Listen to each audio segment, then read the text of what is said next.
पहले की तुलना में अब इंडियन इन्वेस्टर्स पैसिव इन्वेस्टिंग में काफ़ी इंटरेस्ट लेने लगे हैं। यही रीज़न है कि फाइनेंशियल इंडस्ट्री भी पैसिव इन्वेस्टमेंट के लिए इन्वेस्टमेंट ऑप्शंस रेडी कर रही है। इक्विटी मार्केट्स में पैसिव इन्वेस्टिंग के दो तरीके हैं। आप किसी म्यूचुअल फंड के जरिए इन्वेस्ट कर सकते हैं। इसके लिए आप इंडेक्स फंड को चुन सकते हैं। इसके साथ ही आप एक्सचेंज ट्रेडेड फंड या ETF के जरिए भी निवेश कर सकते हैं। इन्वेस्टमेंट के दोनों इंस्ट्रूमेंट्स निफ्टी या सेंसेक्स जैसे इंडेक्स के मिरर की तरह काम करते हैं। यहां यह ध्यान रखने की जरूरत है कि आपका ऑप्शन ब्रॉडर इंडिसेस तक रिस्ट्रिक्टेड नहीं होना चाहिए। फॉर इंस्टेंस, आज gold ETF, commodities, bank, health care, CPSE और भारत 22 जैसे एक्सचेंज ट्रेडेड फंड्स अवेलेबल हैं। अब फैक्टर बेस्ड ETF में इन्वेस्टर्स का इंटरेस्ट बढ़ रहा है।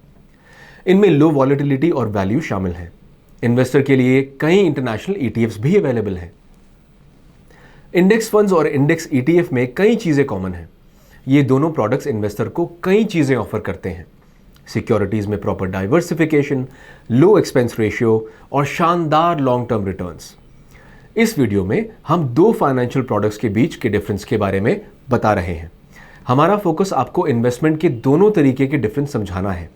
हम ये भी देखेंगे कि दोनों सिनेरियोज में से कौन से बेहतर हैं। आइए हम सबसे पहले की डिफरेंसेस के बारे में बात करते हैं। अगर आपको ये वीडियो पसंद आता है तो लाइक बटन दबाएं और हमारे YouTube चैनल को सब्सक्राइब करें, जिससे कि आपको हमारे वीडियोस की नोटिफिकेशंस मिलते रहें।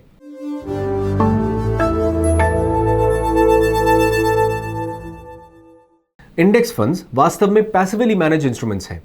ये सिर्फ ETF के साथ हो ये नेसेसरी नहीं है। ETF को पैसिवली मैनेज किया जा सकता है या एक्टिवली मैनेज भी किया जा सकता है। इनफैक्ट यूनाइटेड स्टेट्स में 20% ETF को एक्टिवली मैनेज किया जाता है। इसका मतलब यह है कि एक इन्वेस्टमेंट टीम कंपनीज के बारे में रिसर्च करती है और ETFs के पोर्टफोलियो एलोकेशन के बारे में डिसीजंस लेती है। एक्टिव ETF अपने बनावट की वजह से इनोवेटिव हो सकते हैं। फॉर एग्जाम्पल, कोई ETF पॉपुलर इन्वेस्टर्स जैसे वॉरेन बफेट या राकेश झुंझुनवाला के इन्वेस्टमेंट्स को ट्रैक करने के हिसाब से बनाया जा सकता है। ये ETF एस इन्वेस्टर्स के पोर्टफोलियो को क्लोन कर सकते हैं। ये याद रखें कि ये इंडेक्स फंड्स पैसिव होते हैं। ETF मोस्टली पैसिव होते हैं, पर हमेशा नहीं।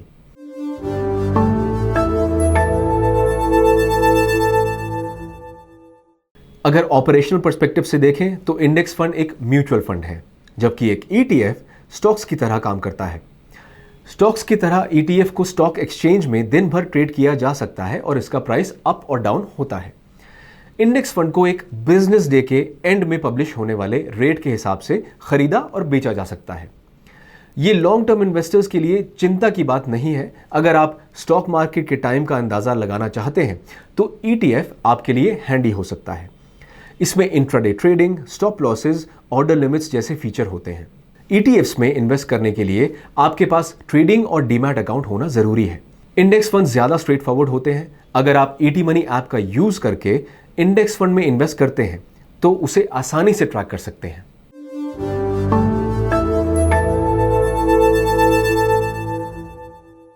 ETF यूनिट्स के हिसाब से खरीदे जाते हैं।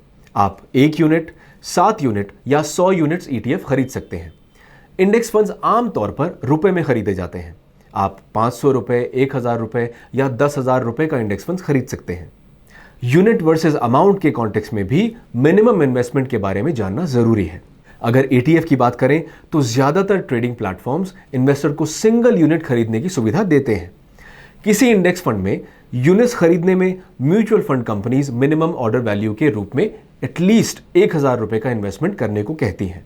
कुछ AMCs इंडेक्स फंड के लिए SIPs और लंप सम ट्रांजैक्शंस के रूप में 500 रुपए का इन्वेस्टमेंट करने का ऑप्शन देती हैं।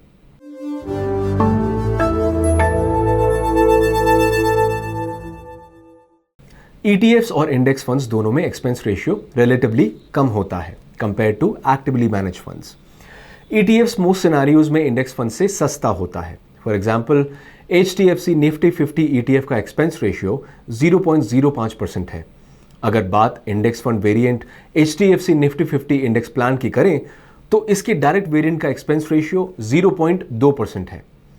इसका मतलब है इंडेक्स फंड के लिए आपको 0.15% ज्यादा एक्सपेंस देना होता है। ETFs इंडेक्स फंड्स की तुलना में सस्ते दिखते हैं, लेकिन ETF इन्वेस्टर्स को 2 एडिशनल कॉस्ट से अवेयर रहना चाहिए। ETFs के एडिशनल कॉस्ट में आपके ब्रोकर का कमीशन लगता है। ब्रोकर्स आपसे ETF ट्रेडिंग अमाउंट का परसेंटेज या पर ट्रांजैक्शन फ्लैट फीस चार्ज करते हैं। ये कमीशन या फीस बहुत से एक्सपेंसेस का मिक्स होता है। इसमें brokerage, GST, STT, stamp duty, exchange fees, SEBI turnover tax आदि होते हैं। इन सभी कॉस्ट को शामिल करने के बाद ही आप फाइनल एक्सपेंस रेशियो के बारे में सही अनुमान लगा सकते हैं।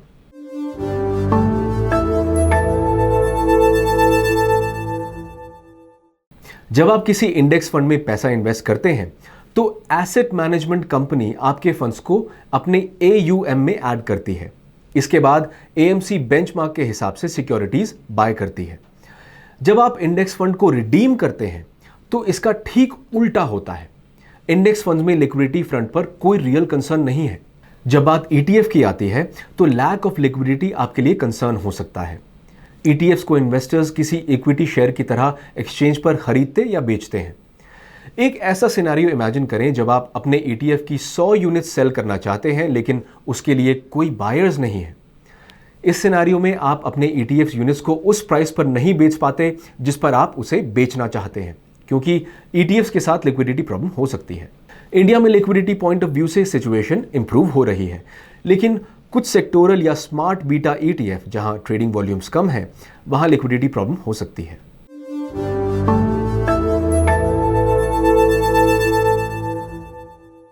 सिस्टमैटिक इन्वेस्टमेंट प्लान्स या SIPs रिटेल इन्वेस्टर्स के लिए इन्वेस्टिंग का एक पॉपुलर मेथड है। पिछले कई महीनों से SIPs के जरिए मंथली इनफ्लोज 10,000 करोड़ की सीमा को पार कर रहा है। Index funds SIP facility offer करते हैं। ETFs में जनरली SIP ऑप्शन नहीं होता। ETFs इन्वेस्टमेंट में SIP फैसिलिटी नहीं होना एक सीरियस हैंडीकैप है। SIP रूट इन्वेस्टमेंट हैबिट को डिसिप्लिन और स्टेडी बनाता है, जिससे इन्वेस्टर इक्विटी मार्केट में पार्टिसिपेट कर सकें। रिसेंटली कई प्लेटफॉर्म्स ने ETF SIP फैसिलिटी ऑफर करना शुरू किया है। ये बहुत कम है। ऐसी उम्मीद है कि आने वाले समय में और ज़्यादा प्लेटफॉर्म्स SIP फैसिलिटी को इंट्रोड्यूस कर सकते हैं। अगर आप एक इन्वेस्टर के रूप में SIP के जरिए इक्विटीज़ में इन्वेस्ट करना चाहते हैं तो आपके लिए इंडेक्स फंड्स सही तरीका हो सकता है। ETF और इंडेक्स फंड्स में 6 डिफरेंसेस हैं। दोनों इन्वेस्टमेंट का फंड मैनेजमेंट स्टाइल अलग है। मोस्ट ETF पैसिव हैं, जबकि कुछ एक्टिव हो सकते हैं।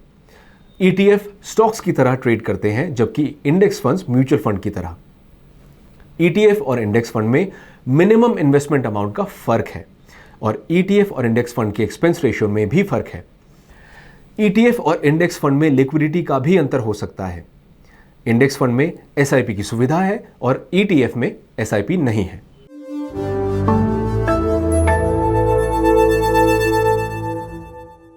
ETFs और इंडेक्स फंड काफी सिमिलर हैं। एक इन्वेस्टर के रूप में आपका बिहेवियर और इन्वेस्टमेंट ऑप्शन चूज करना इंपॉर्टेंट है। अगर आप लॉन्ग टर्म इन्वेस्टर हैं और अपने लॉन्ग टर्म गोल्स के लिए इन्वेस्टमेंट कर रहे हैं तो आपको इन्वेस्टिंग के लिए डिसिप्लिन अप्रोच चुनना चाहिए। आप SIPs के जरिए इंडेक्स फंड में इन्वेस्टमेंट कर सकते हैं।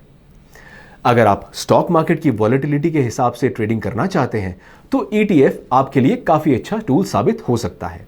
इनफैक्ट बहुत से टैक्टिकल इन्वेस्टर्स जिन्हें स्टॉक मार्केट की आम रिटेल इन्वेस्टर से ज्यादा समझ है, वो शॉर्ट ड्यूरेशन के लिए ETFs में ट्रेड करते हैं, खास तौर पर जब किसी न्यूज की वजह से मार्केट में डिप आता है। ज्यादातर केसेस में 3% का करेक्शन टेम्परेरी है, लेकिन लोग इसका भी एडवांटेज लेने से नहीं चूकते। इनफैक्ट पिछले 15 सालों में 93 ऐसे ओकेजन्स आए हैं जब निफ्टी अपने सेशन में 3% से ज्यादा लॉस पर बंद हुआ। इस मौके का ट्रेडर्स और पंटर्स प्रॉफिट बनाने में इस्तेमाल करते हैं। इंडेक्स फंड्स और ETF चूज करने में आपको इन्वेस्टमेंट का अप्रोप्रिएट टूल सेलेक्ट करने की जरूरत है। ETF में लोअर एक्सपेंस रेशियोज और ग्रेटर फ्लेक्सिबिलिटी होती है, जबकि इंडेक्स फंड्स आपके कई ट्रेडिंग डिसीजंस को सिंप्लीफाई कर देते हैं। इंडेक्स फंड्स आपके कोर होल्डिंग में होना चाहिए, मतलब इंडेक्स फंड्स आपके long term wealth building vision के लिए फायदे का सौदा साबित हो सकता है और ETF टैक्टिकल तरीके से डिप्लॉयड इन्वेस्टमेंट है जिस पर न्यूज रिलेटेड स्पाइक्स और डिप्स का फायदा उठाया जा सकता है। ETF का यूज करके आप कुछ सेक्टोरल बास्केट्स में इन्वेस्टमेंट कर सकते हैं जो अंडर वैल्यूड है और शॉर्ट टर्म में प्रॉफिट दे सकते हैं। और इसी के साथ हम इस वीडियो के अंत पर आ गए हैं।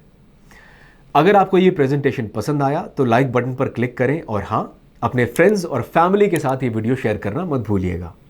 आपके समय के लिए धन्यवाद और अगले हफ्ते एक और इंसाइटफुल वीडियो के साथ आपसे मिलने की उम्मीद करते हैं।